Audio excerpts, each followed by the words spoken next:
Was there a script in? No, there was no script. No script. Just Vince told me what to say, and I went out there and said it. Did you ever talk to Elizabeth much? No. The only time I talked to her was out there doing the interview. You know, I think I might have said 2 words to her before we went out.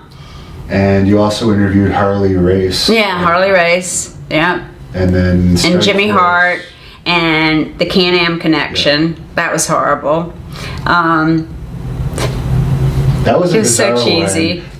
So they gave you the idea for that Can-Am Connection one? Yeah, they told me what to do, yeah. Because they aren't the greatest on the mic. Oh, I know. And I mean, and I wasn't the greatest on the mic either, so it was kind of bad and everything.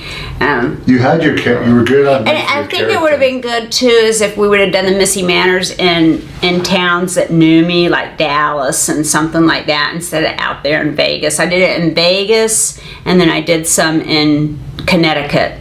So I would have gotten more booze and stuff like that, I think. But I mean, he told me later when they wanted, when I showed up at Anaheim for the next TV taping, he's like, well, you know, we have an idea. We'd rather have you standing up to show your legs because you got legs, but we want to do an interview segment like that. But what we want to do is have you become a featurette and then do something with the honky tonk man, and the honky tonk man keeps aggravating you and something. I didn't really grasp the whole idea that he had. And then you'll have your own segment.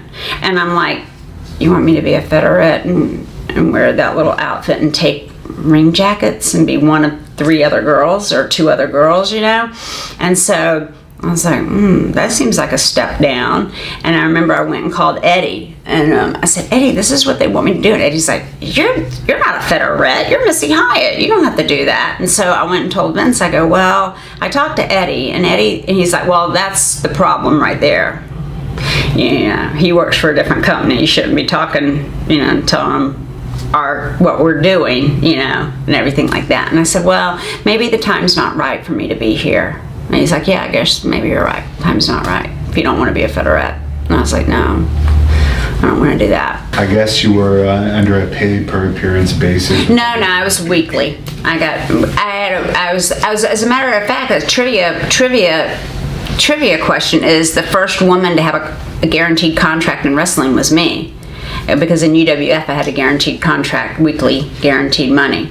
And so Vince was going to give me weekly guaranteed plus all my clothes, which I love that idea, all the clothes and shoes and so you stuff. would have had a weekly guarantee as a featurette. I guess. I don't know. I wonder if that would have held up. But I mean, how many featurette outfits could I have bought, though? That's the only thing. But as you said, there was an angle there with the honky tonk man. I guess. I don't know. I guess you were too young, unfortunately. Yeah, I didn't know what I was doing. You know, I was 24 years old and not new to the business and didn't know anything.